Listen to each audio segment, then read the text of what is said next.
दोस्तों आज मैं एक्सप्लेन करने वाला हूँ बारहवीं आला प्यार मूवी को। दोस्तों इस मूवी की कहानी बहुत ज्यादा इंटरेस्टिंग है, इसलिए वीडियो में एंड तक बने रहना। तो बिना किसी देरी के चलिए वीडियो शुरू करते हैं।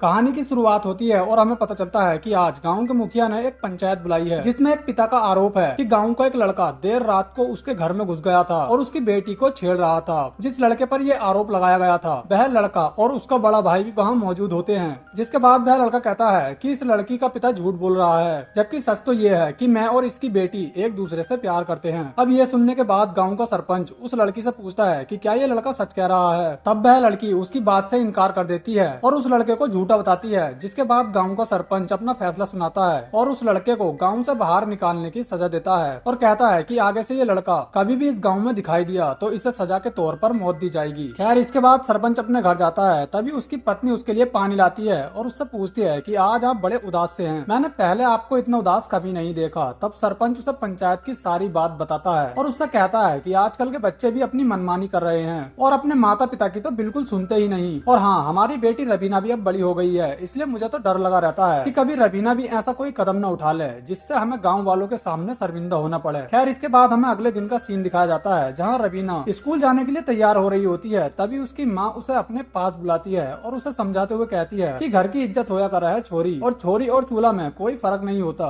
क्योंकि अगर ये दोनों ही एक बार खराब हो जाएं तो जितना मर्जी सुधार लो, इन्हें दोबारा से पहले जैसा नहीं किया जा सकता। यानी यहाँ रबीना की माँ किसी तरीके से रबीना को ये समझाना चाहती थी कि वह ऐसा कोई काम न करे जिससे उसके घर वालों की बदनामी हो। लेकिन रबीना भी बहुत ज्यादा समझदार थी, इसीलिए वह अपनी माँ से कहती है कि आप चिंता मत करो, मैं ऐसा कोई काम नहीं करूंगी जिससे आपकी बदनामी हो, और हाँ आप देखना एक दिन कैसे आपकी रबीना आपका नाम रोशन करेगी। खैर इसके बाद रबीना अपनी एक दोस्त शीला के साथ स्कूल चली जाती है। फिर हमें पता चलता है कि स्कूल में बंटी नाम का एक लड़का रबीना को बहुत ज्यादा पसंद करता है, लेकिन उसने अभी तक रबीना से अपने दिल की बात नहीं कही है। इसके बाद हम रबीना और शीला को आपस में बात करते हुए देखते हैं, जहाँ शीला उसे बताती है कि कुछ समय पहले ही उसने एक नया बॉयफ्रेंड बनाया है जो कि उससे बहुत ज्यादा प्यार करता है और इसीलिए उसने उससे बात करने के लिए उसे एक न्यू फोन भी दिलाया है। यहाँ शीला रबीना को सलाह देती है कि उसे भी किसी अच्छे से लड़के को अपना बॉयफ्रेंड बना लेना चाहिए। तब रबीना उसे मना करती है और कहती है कि तू तो जानती ही है कि अगर मेरे घर वालों को मेरी किसी भी हरकत के बारे में पता चला तो वह मेरा स्कूल आना भी बंद करवा देंगे, इसीलिए मैं ये सब नहीं कर सकती। इसके बाद ये दोनों अपनी क्लास में चली जाती है। तभी वहाँ बंटी रबीना को देखने के लिए आता है। रबीना जानती है कि वह उसी के लिए आया है, हालांकि रबीना भी उसे पसंद करती है, लेकिन फिर भी वह उसे कुछ रिस्पॉन्स नहीं देती।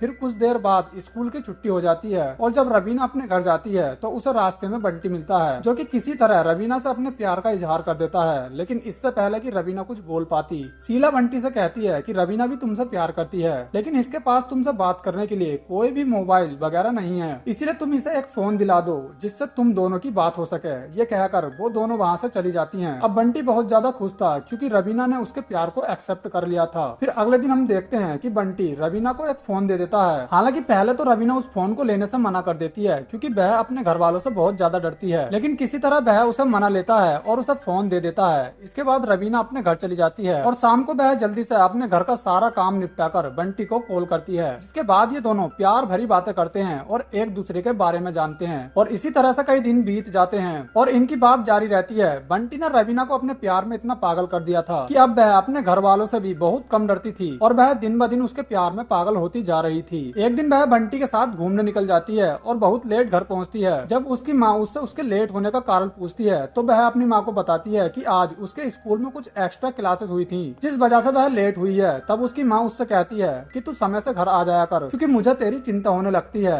खैर इसके बाद रबीना अपने कमरे में चली जाती है और शाम को बंटी से बात करती है। वह उसे बताती है कि आज तो वह एक्स्ट्रा क्लासेस का बहाना लेकर अपनी माँ की नजरों से बच गई है, इसीलिए वह आगे से कभी भी इस तरह घूमने नहीं जा पाएगी। तब बंटी उससे कहता है कि तू कल मुझे स्कूल में मिलना, जिसके बाद मैं तुझे सब कुछ समझा दूंगा। इसके बाद रबीना अगले दिन स्कूल जाती है और बंटी से मिलती है। तब बंटी उसे कुछ गोलियां देने लगता है। तब रबीना उससे पूछती है कि ये गोलियां किस बीमारी की हैं। तब वह उससे कहता है कि ये नींद की गोलियां हैं और तू इन गोलियों को अपने मम्मी पापा को खिला देना, जिसके बाद उन्हें गहरी नींद आया करेगी और हम दोनों एक दूसरे से मिल भी लिया करेंगे। तब यहाँ रबीना उन गोलियों को लेने से मना करती है और कहती है कि वह अपने स्वार्थ स्वार्थ के खातिर अपने घर वालों की जान को खतरे में नहीं डाल सकती। तब बंटी उससे कहता है कि डरने की कोई जरूरत नहीं है रवीना, क्योंकि मेरी मम्मी लगभग 5 साल से ये गोलियां खा रही हैं, जिसके बाद भी वह अभी तक सही सलामत है। और ये कहकर वह रवीना को नींद की गोलियां थमा देता है। फिर रवीना भी उन गोलियों को अपने बैग में रख लेती है। इसके बाद वह अपने घर चली जाती है और शाम को वह नींद की गोलियों को दूध में डालकर अपने माता पिता को खिला देती है। और जब सब लोग सो जाते हैं तो वह बंटी को अपने घर बुलाती है और कुछ देर मिलने के बाद बंटी चुपके से वहाँ से चला जाता है। फिर अगले दिन हम देखते हैं कि रवीना के मम्मी पापा रवीना की शादी के बारे में एक दूसरे से बात कर रहे होते हैं। अभी उनकी बातें रवीना भी सुन लेती है, जिसके बाद वह बहुत ज्यादा उदास हो जाती है, क्योंकि वह तो बस बंटी को ही अपना जीवन साथी बनाना चाहती थी। अब रवीना को कुछ समझ नहीं आता, जिसके बाद वह बंटी को कॉल लगाती है और उसे अपने घर बुलाती है। फिर जब बंटी उसके घर आ जाता है तो वह उसे सारी बात बता देती है और वह बंटी से कहती है कि मेरा बापू तेरे साथ मेरी शादी कभी नहीं होने देगा। तब बंटी उसे समझाता है, जिसके बाद ये दोनों एक दूसरे के साथ भागकर शादी करने का डिसाइड करते हैं। फिर रवीना अपने घर वालों के खिलाफ जाकर बंटी के साथ भागकर शादी कर लेती है, जिसके बाद बंटी रवीना को अपने एक सबसे पक्के दोस्त के घर ले जाता है और ये दोनों कुछ दिन यहीं रहने का डिसाइड करते हैं। दूसरी तरफ जब रवीना के घर वालों को रवीना के फरार होने के बारे में पता चलता है तो उन्हें बहुत ज्यादा गुस्सा आता है, क्योंकि रवीना की वजह से उसके घर वालों की गाँव में बहुत ज्यादा बदनामी होने वाली थी। लेकिन रवीना के पिता इस सब की परवाह न करते हुए पुलिस स्टेशन पहुंच जाते हैं और लेडी पुलिस ऑफिसर को सारी बात बताते हुए रवीना की मिसिंग होने की रिपोर्ट लिखवाते हैं। अब पुलिस ऑफिसर को भी सारी बात समझ आ जाती है, जिसके बाद वह रवीना के पिता से ये वादा करती है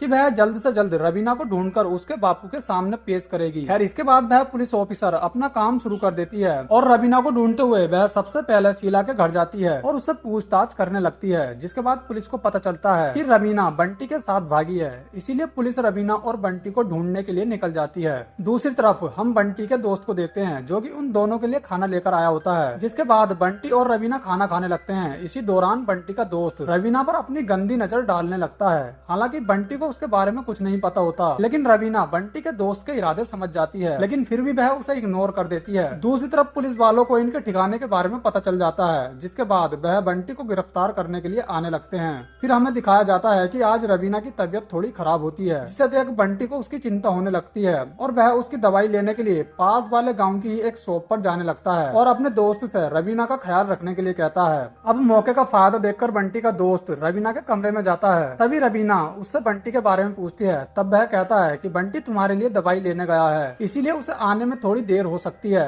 फिर वह उससे कहता है कि मैं तुम्हारे लिए कुछ गोलियां लेकर आया हूँ, जिन्हें खाने के बाद तुम्हारी तबीयत में थोड़ा सुधार आ जाएगा। और यह कहकर वह रवीना को कुछ नशीली गोलियां दे देता है, लेकिन रवीना को यह नहीं पता था कि वह गोलियां नशे की हैं और बिना कुछ सोचे समझे वह उन गोलियों को खा लेती है। जिसके बाद वह बेहोश हो जाती है और बंटी का दोस्त रवीना के साथ अपनी नीच हरकत को अंजाम देता है। तभी वहाँ पर बंटी आ जाता है और अपने दोस्त की नीच हरकत को देखकर आग बबूला हो जाता है। इसके बाद वह अपने दोस्त से लड़ाई करने लगता है और गुस्से में उसे मार देता है। इसके बाद वह रवीना के पास जाता है और उसे बताता है कि उसने उसके गुनहगार को मार दिया है, लेकिन रवीना यहाँ कुछ नहीं बोलती, क्योंकि उसके पास अब बोलने को बचा ही क्या था। अब ये देख वह रवीना के आगे रोने लगता है। इतने में ही पुलिस वहाँ आ जाती है और बंटी को उसके दोस्त के मर्डर के जुर्म में गिरफ्तार कर लेती है। अब रवीना की ये हालत देखकर पुलिस ऑफिसर कहती है कि इनका प्यार कोई प्यार नहीं था, बल्कि एक जानलेवा इश्क था, जिसने 3 घर को बर्बाद कर दिया है। पहला घर बंटी का, दूसरा उसके दोस्त का और तीसरा रवीना का। इसी के साथ इस कहानी का अंत हो जाता है। दोस्तों अगर आपको इस मूवी की एक्सप्लेनेशन पसंद आई हो तो इस वीडियो को एक लाइक जरूर कर देना